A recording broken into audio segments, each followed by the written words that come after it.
മിശിഹായിൽ അനുഗ്രഹീതരായവരെ, ദൈവികാരുണ്യ ഈശോ ഈ ദിവസം നിങ്ങളെല്ലാവരെയും സംരക്ഷിക്കുകയും സഹായിക്കുകയും അനുഗ്രഹിക്കുകയും ചെയ്യട്ടെ എന്ന് പ്രത്യേകമായിട്ട് പ്രാർത്ഥിക്കുകയാണ്. കർത്താവിന്റെ സംരക്ഷണവും കരുതലും ഈ ദിവസം മുഴുവനും നിങ്ങൾക്ക് ഓരോരുത്തർക്കും ലഭിക്കട്ടെ. വിശുദ്ധ മത്തായിയുടെ സുവിശേഷത്തിന്റെ 10-ാമത്തെ അധ്യായത്തിന്റെ 30-ഉം 31-ഉം തിരുവചനങ്ങളിൽ നമ്മളിങ്ങനെ വായിച്ച് ധ്യാനിക്കുകയാണ്. നിങ്ങളുടെ തലയിലെ ഓരോ മുടിയിഴ പോലും എണ്ണപ്പെട്ടിരിക്കുന്നു. അതിനാൽ ഭയപ്പെടേണ്ട, നിങ്ങൾ അനേകം കുരുവികളെക്കാൾ വിലയുള്ളവരാണല്ലോ. മനുഷ്യ ജീവിതത്തിന്റെ ഓരോ ചെറിയ കാര്യങ്ങളിൽ പോലും ശ്രദ്ധ വയ്ക്കുന്നവനാണ് ദൈവമെന്ന് തിരുവചന ഭാഗത്തിലൂടെ ഈശോനാഥൻ നമ്മെ ഓരോരുത്തരെയും പഠിപ്പിക്കുകയാണ്. മനുഷ്യനെ അത്രമാത്രം സ്നേഹിക്കുന്ന ദൈവമാണ് നമ്മുടെ ദൈവം. മനുഷ്യന് വില നൽകുന്ന ദൈവമാണ് നമ്മുടെ ദൈവം.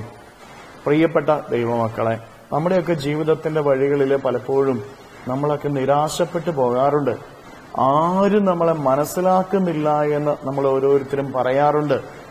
എന്നെ ആരും കാണുന്നില്ല എന്ന് നമ്മൾ പലരും പറയാറുണ്ട്. നമ്മൾ ഓരോരുത്തരും മനസ്സിലാക്കിയിരിക്കേണ്ട ഒരു കാര്യം, നമ്മുടെ ജീവിതത്തിന്റെ ചെറിയ കാര്യങ്ങളെ പോലും അറിയുന്നവനായ ദൈവം നമ്മുടെ അരികിലുണ്ട്.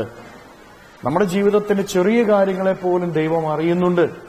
നമ്മുടെ തലയിലെ മുടി, അതിനെന്ത് വലിപ്പമുണ്ട്? അധികം വലിപ്പമൊന്നുമില്ല. പക്ഷേ അതിനെപ്പോലും കർത്താവീശോ മിശിഹാ കാണുന്നുണ്ട് എന്ന് പറഞ്ഞു കഴിഞ്ഞാൽ അത്രമാത്രം നമ്മുടെ കാര്യങ്ങളിൽ വ്യാപൃതനാണ് നമ്മുടെ ദൈവം.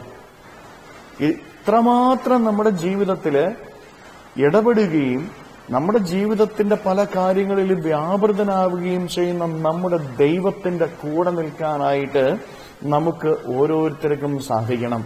ഈശോനാഥൻ നമ്മോട് പറയുകയാണ്, മക്കളെ, നിങ്ങൾ ആരും ഭയപ്പെടേണ്ട, കുരുവികളെക്കാൾ വിലയുള്ളവരാണ് നിങ്ങൾ. പ്രിയപ്പെട്ടവരെ, അത്രമാത്രം വില ദൈവം നമുക്ക് നൽകുന്നുണ്ട് എന്ന് തിരുവചനം വ്യക്തമായിട്ട് പഠിപ്പിക്കുകയാണ്. ഞാനും നിങ്ങളുമൊക്കെ ദൈവസന്നിധിയിൽ വിലയുള്ളവരാ. എന്റെയും നിങ്ങളുടെയും ഒക്കെ ജീവിതത്തിന്റെ ചെറിയ കാര്യങ്ങളിൽ പോലും ഇടപെടുന്നവരാണ് നമ്മുടെ ദൈവം. ആ ദൈവത്തിൽ നമുക്ക് പ്രത്യാശ വയ്ക്കാം.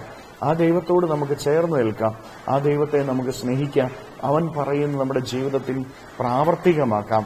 ദൈവത്തിന്റെ കരുതലിൽ വിശ്വാസം അർപ്പിച്ച് ജീവിക്കുവാനായിട്ട് നമുക്ക് സാധിക്കട്ടെ.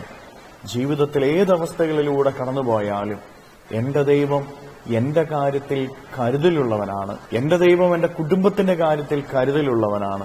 കരങ്ങളെ യാചനയോടെ പഠിപ്പിച്ച് ഈ ദിവസത്തിന്റെ എല്ലാ കാര്യങ്ങളും ഈശോയ്ക്ക് കൊടുത്ത് സ്തുതിക്കാം. ഹല്ലേലൂയ. ഈശോയെ നന്ദി. Hallelujah, hallelujah, hallelujah, hallelujah, hallelujah, hallelujah. കർത്താവായ ഈശോയെ, മക്കളെ ഓരോരുത്തരെയും സമർപ്പിക്കുന്നു. ഇവരെ അനുഗ്രഹിക്കണമേ, ആശീർവദിക്കണമേ. ഇവരുടെ ജീവിതങ്ങളിലേക്ക്, ഇവരുടെ അധ്വാനങ്ങളിലേക്ക്, ഇവരുടെ നൊമ്പരങ്ങളിലേക്ക്, വേദനകളിലേക്ക്, കഷ്ടപ്പാടുകളിലേക്ക് അങ്ങ് ഇറങ്ങിച്ചെല്ലണമേ.